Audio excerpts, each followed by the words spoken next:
course corrections, look for your test after school today. And if you don't like it, come in today after school, tomorrow morning, or tomorrow during lunch. Great. Okay, so we're starting a new unit. What homework number are you on? 1. That means that's going on quarter 2. So we're starting new grades, new quarter. We're going to learn how to do the first derivative test.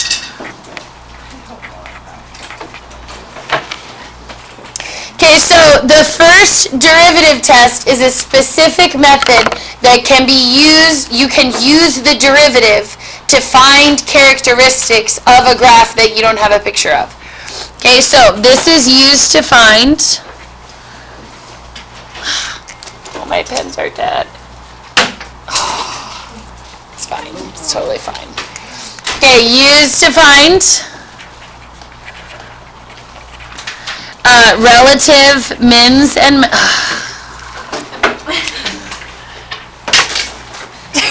I've thrown 3 pens at that garbage. None of them have gone in all day today. So, okay, relative minimums and maximums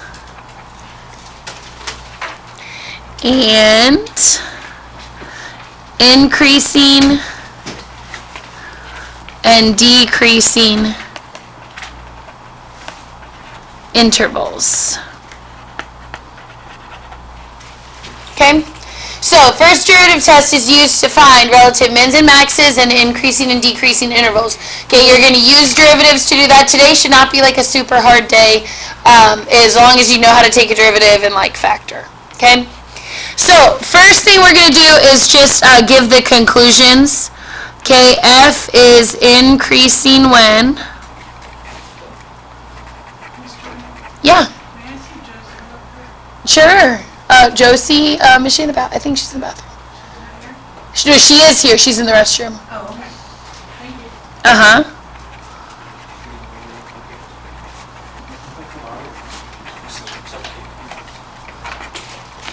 Thank you. You have to take it, sorry. Yeah, I saw you. Okay, so think about the relationship between f and f prime. F prime is the derivative. What does that mean it is for f? It's the, starts with an S, slope. Okay, so if I want f to be increasing, what kind of slope does it need to have? Positive slope. So f is going to be increasing when f prime of x is positive, okay, or greater than 0. Now, if f is increasing when f prime is positive, then f will be decreasing when what? When f prime of x is negative. Okay, so the sign of f prime, whether it's positive or negative, is going to tell me if my function f is increasing or decreasing. Okay, the other thing that it can tell me, f has a local maximum when, and f has a local minimum when.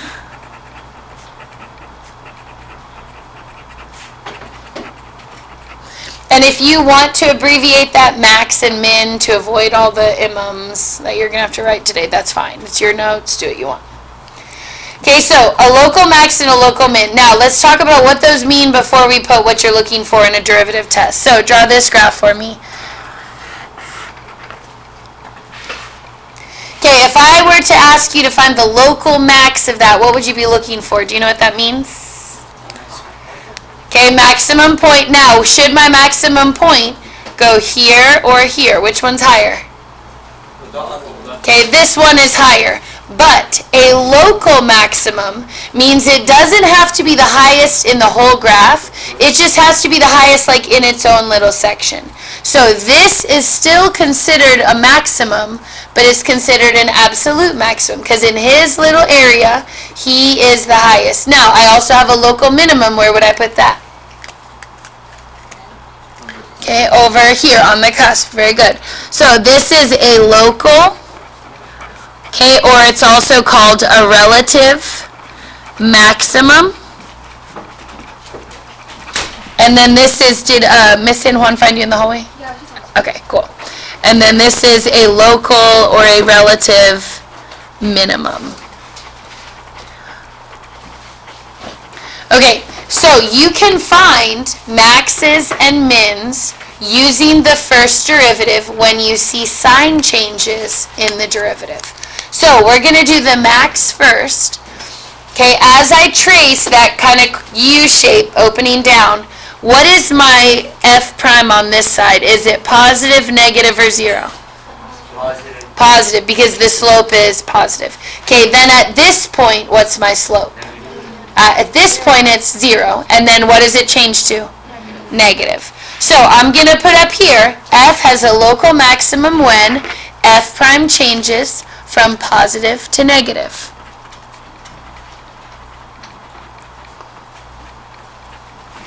Okay, when f prime changes from positive to negative, I'm going to know that my graph had a maximum. Now, let's look at our minimum on our graph. Okay, here's my minimum. At this point, what is my slope? Negative. And on this side, what is it? Positive. So instead of changing from plus to minus, for a minimum, it's going to change from a minus to a plus. So when f prime changes, negative to positive. Now, the values where those sign changes occur are called, this is your last new word, a critical number. Okay, this is also sometimes on the AP test called a critical point. Okay, but it's the same thing. Hopefully when you see the word critical, you'll know that this is what it means. Okay, a critical number is any point where you might have a max or a min. So these are x values where local maxes or mins may occur.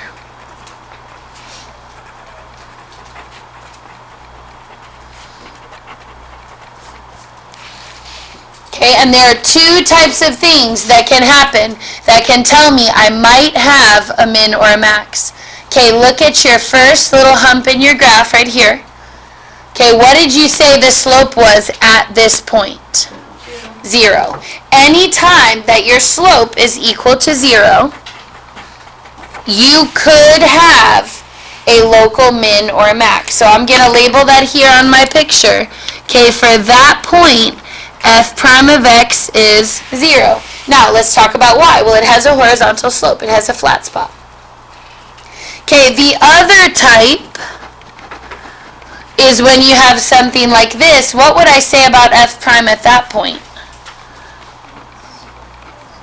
Okay, does it count as flat if it has a cusp? What would you say about f prime? It's undefined. Very good. Cool. So it can be any point where the slope is 0 or any point where f prime of x is undefined. Okay, so when you find all of those points, they could be a max, they could be a min, they also could be a neither, but it tells you what points you need to check. Okay, now the other thing I'm going to do down here, just so pictorially you can kind of get an idea of what it would look like. Okay, that is going to be a horizontal slope. And then undefined means you're going to have a cusp, a corner. What are the other types?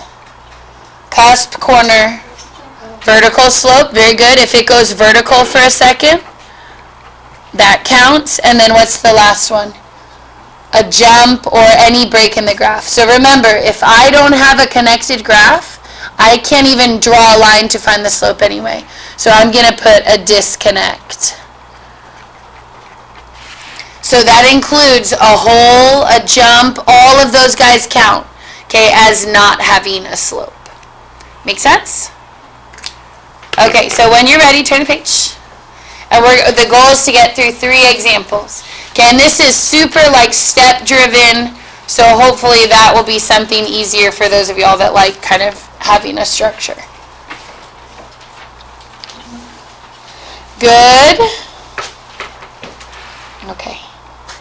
Alright, so at the top, I'm going to put first derivative steps. Maybe put like a little star or something here, so you know where to look.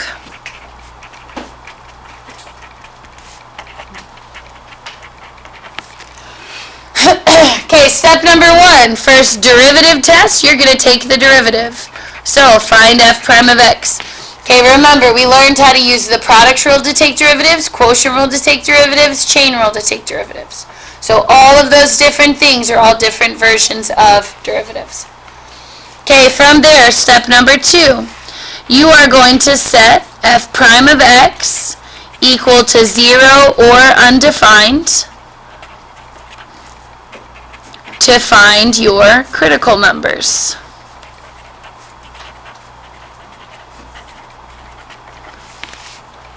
So you're going to set f prime of x equal to 0 or undefined, and all of those answers, all of those x values are considered critical numbers. Okay, step number 3. You are going to do an interval test. Okay, I think Miss McDaniel called it like a sign chart. So if you had her, it's the same thing. It's just officially, it's really called an interval test, but same thing. And then after that, you're going to identify your relative or local extrema. Okay, an extrema is like the general term for mins and maxes. So if they tell you find the maxes, they only want you to find those. If they tell you to find the mins, they only want you to find those. But if they say extrema, that refers to both. So they're telling you that you have to find both kinds. So that, I guess, word might be new to you. That includes both mins and maxes. So whenever you see that word extrema, that's what that's referring to, is mins and maxes. You have to find both of them. Okay, ready? We're going to start off with a nice, easy polynomial. Okay, number 1. Find local extrema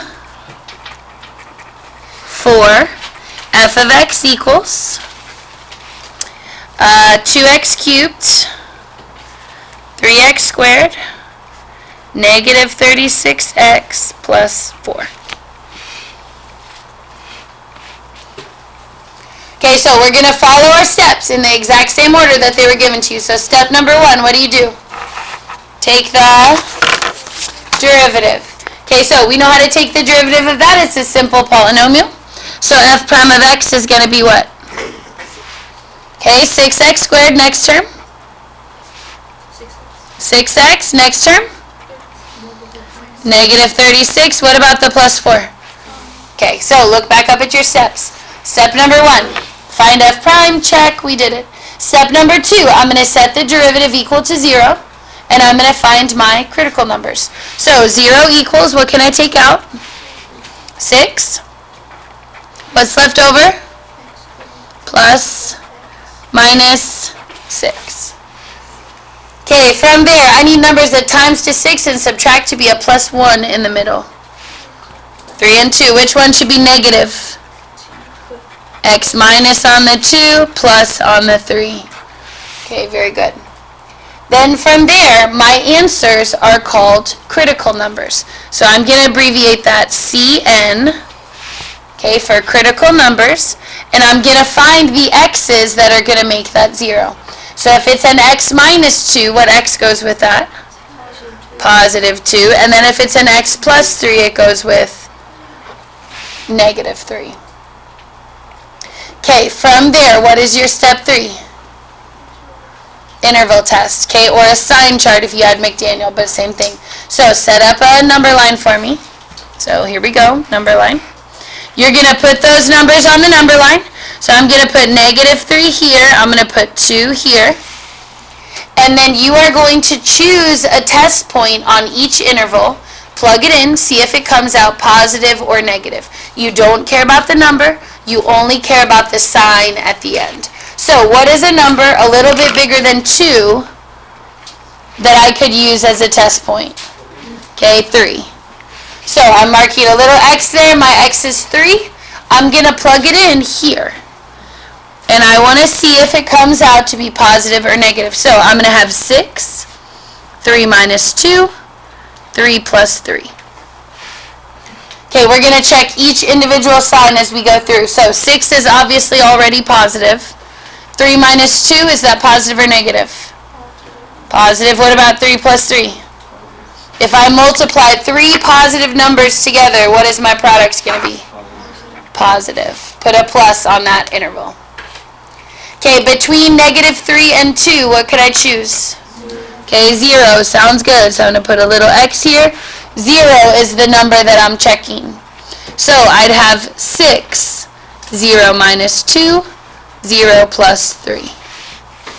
6 is already obviously positive. What about 0 minus 2? 0 plus 3? Okay, if I multiply a plus, a minus, and a plus, what's the result going to be in the middle? Negative. Okay, because my positives multiplied by the negative, it turns the whole answer negative. What? Oh, you do remember it? Good. Did you have McDaniel? Okay. Okay, so past -3, what could I pick? Something a little bit smaller. Okay, -4. So I'm plugging that in. I'm going to have 6 times -4 minus 2, -4 plus 3. Okay, now, in the future, after today, I will not show this step. I don't care if you show it, but I'm just showing you since it's your notes if you look back at it. Okay, so 6 is obviously positive. -4 minus 2, though, what's that? Negative. And then -4 plus 3? Negative. So if I multiply a positive with 2 negatives, overall, what's going to happen with those negatives when I multiply them? Okay, these guys are going to cancel, and overall, I'm going to end up with a positive result on that subinterval. Okay, so here's the deal. The signs on the bottom, I want you to label your number line, are the signs of f prime. We were plugging those in to the derivative, which is f prime, but they tell us characteristics about f. So f prime is on the bottom, f is on the top. When f prime is positive, f had a positive slope, so it would have been increasing. When f prime came out to be negative on that interval, I would say f would have been decreasing. And then on my third subinterval, 2 to infinity, I got a positive. That means that f was increasing. Okay, and then once you make your sign chart, now you can identify where your maxes and your mins are. So when I look at my very first value here, -3, my slope changed from positive to negative. Does that make it a max or a min? That makes it a max. Okay, and then at 2, I changed from downhill to uphill. What does that make it? A min. So here's how your answer would look. You would say at x equals -3, we have a local maximum, okay, because f prime changes from positive to negative. Okay, so using that same sort of structure, what would I say for x equals 2? It had a local what? Minimum, because f prime changed how? Instead of positive to negative, negative to positive. So x equals 2, we have a local minimum because f prime changes negative to positive. Okay, the other thing that they could ask you if it's a derivative test is where your function was increasing, where it was decreasing. So your other answers, okay, f is increasing on what intervals? -infinity all the way until when? -3. Then the little union. And then where else did my graph come out to have a positive slope and be increasing? 2 to infinity. 2 to infinity, good. Okay, then for decreasing, what would I say? From -3 to 2. So f is decreasing on -3 to 2.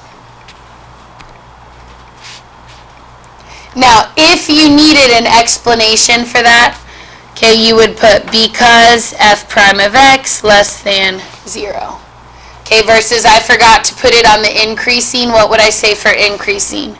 Because f prime of x is greater than 0.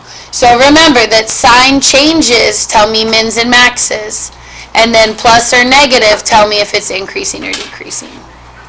Make sense? Okay. Wait, when, do I need a bracket? Okay, so that's a great question. The bracket's really more of like a pre-cal thing.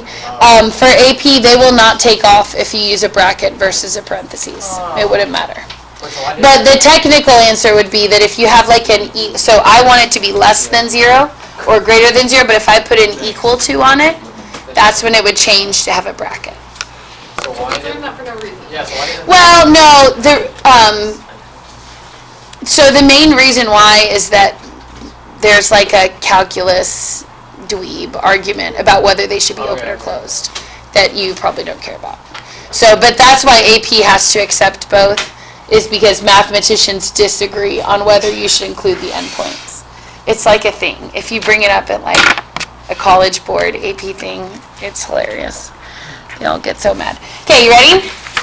Number 2, f of x equals, we're going to do 3x to the 4th minus 6x to the 3, and then, yep, find relative extrema.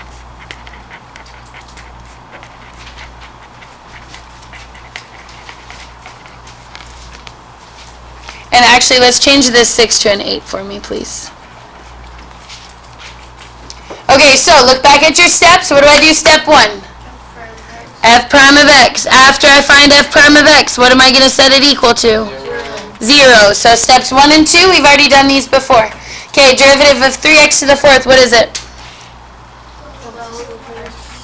12x cubed. Next one, what is it? 24x squared. Then when I set it equal to 0, I look for a GCF. Okay, I see that both of these guys have a 12. And how many x's can I pull out? 2. So I'll pull out a 12x squared. What's left over? X minus 2.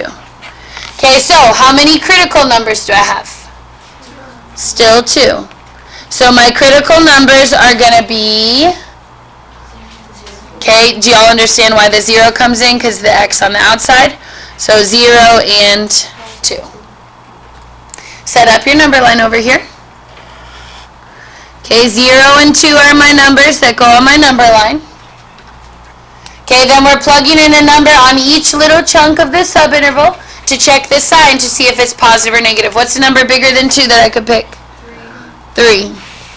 So when I plug in, remember you're plugging into here, to the factored version.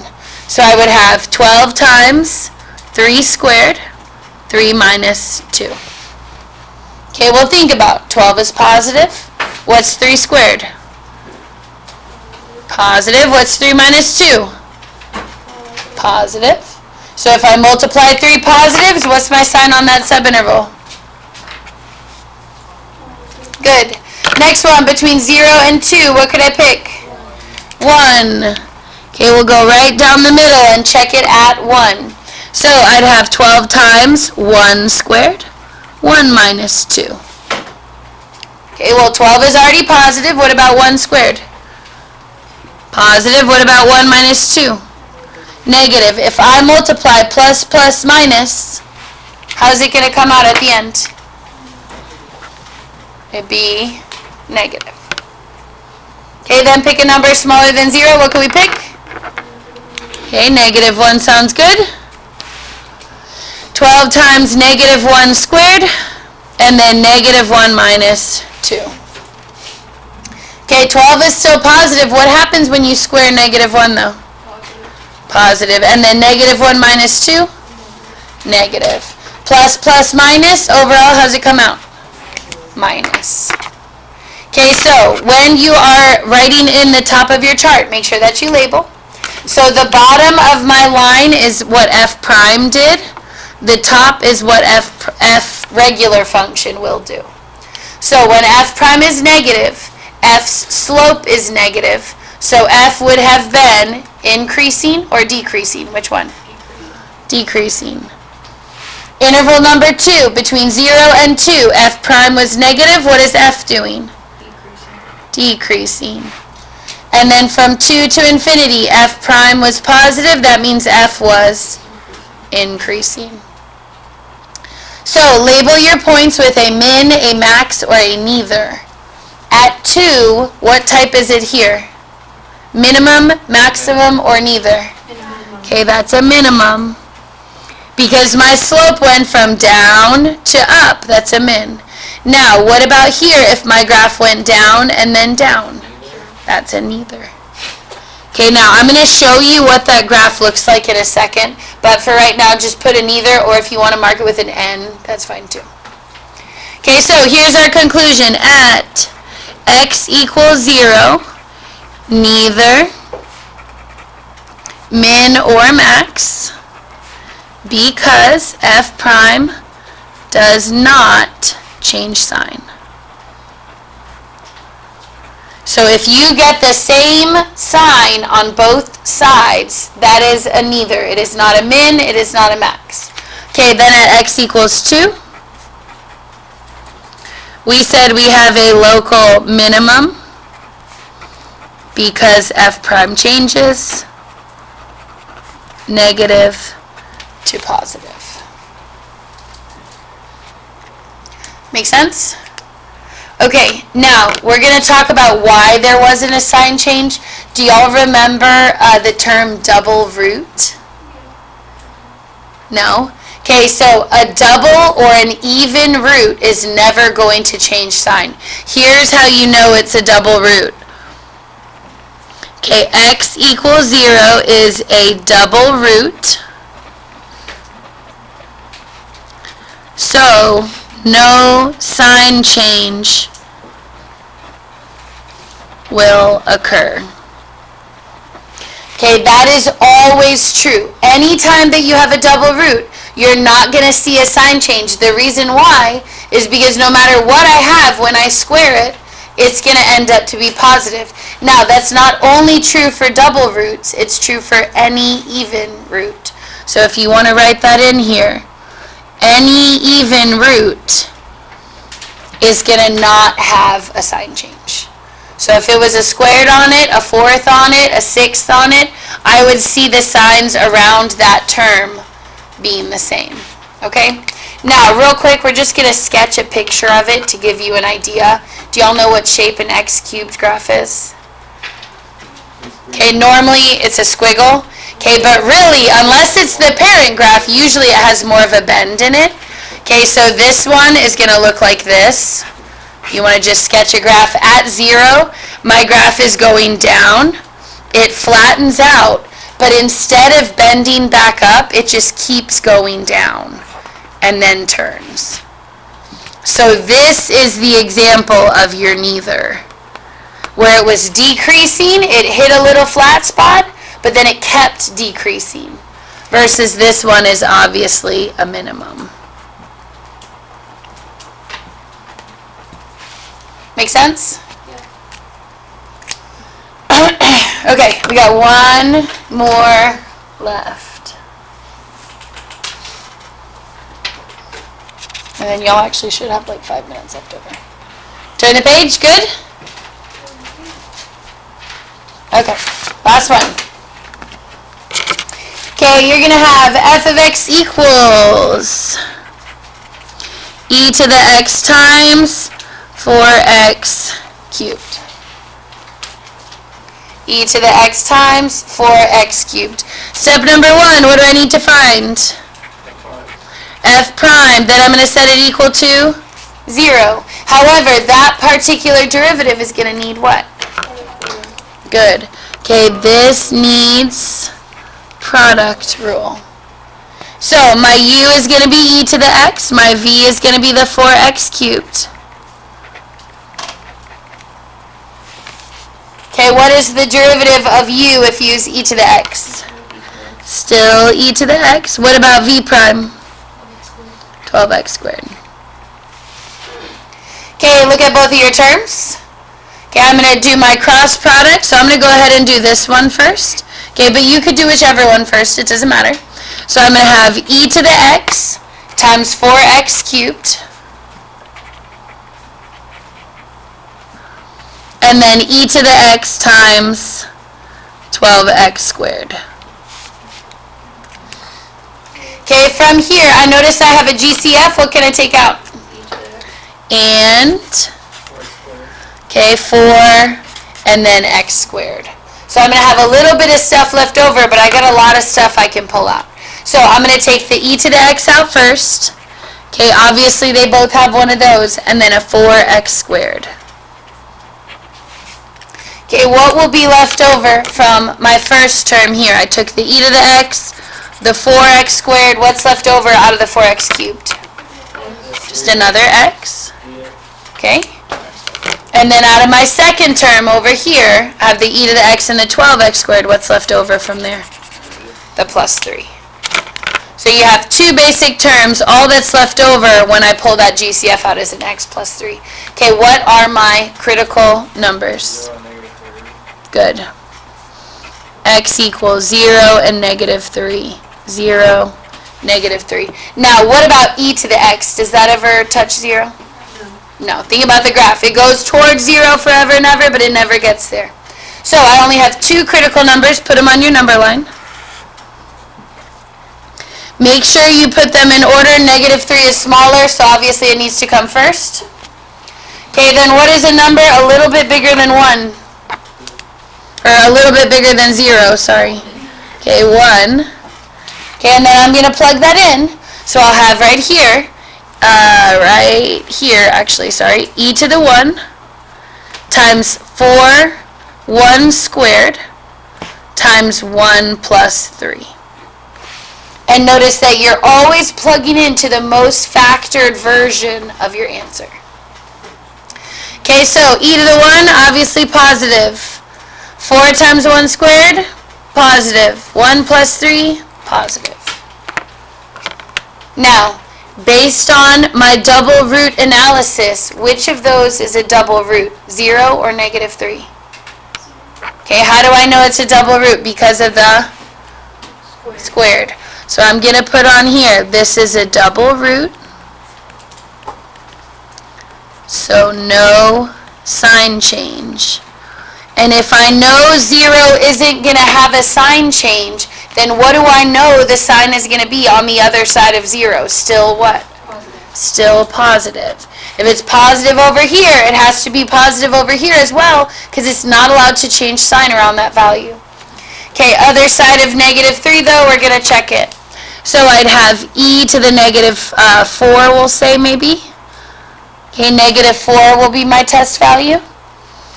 Then I'll have 4 times negative 4 squared, and then negative 4 plus 3. Okay, so negative 4 plus 3, how does that little piece come out? Negative. What about negative 4 if I square it? Positive. And then e to the negative 4 is like a 1 over e to the 4. Those are the same. So that is going to still be positive. So if I have plus, plus, minus, overall, how does that come out? Minus. Okay, so let's talk about what f's going to do. F prime was minus, plus, plus. What is f going to do then? Decrease, then? Then? Increase. And when you notice that that double root didn't have a sign change, that makes it a what? A neither. What type is negative 3? Minimum. So it is possible for your graph to have only a min, only a max, or one of each. So then for my analysis, I would say x equals negative 3 is a relative or local min because f prime changes negative to positive. And then x equals 0 is a neither, no sign change.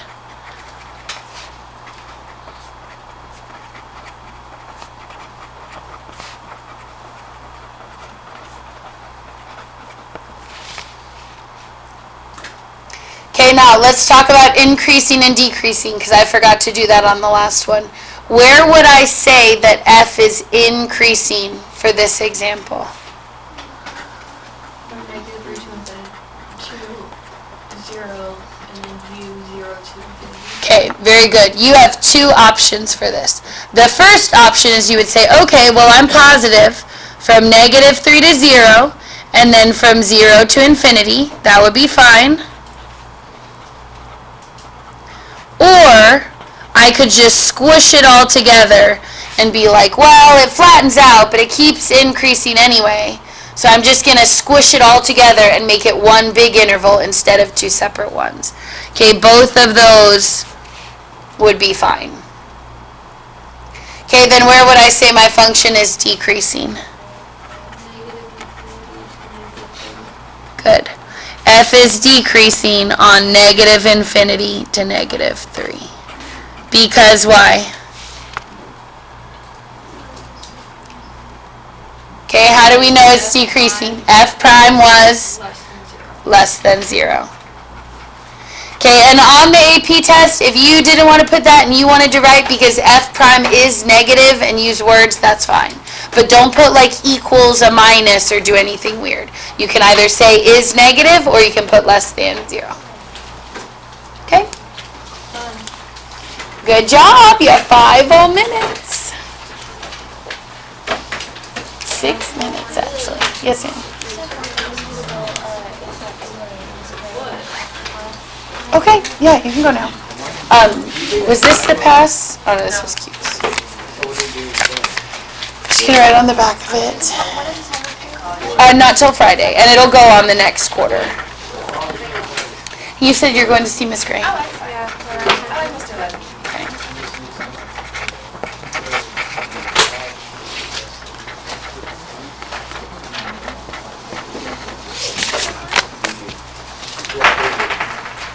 You're fine, you're fine. Thank you. I thought I How come? dropped something. No, you're good. I think you just bumped the little lights.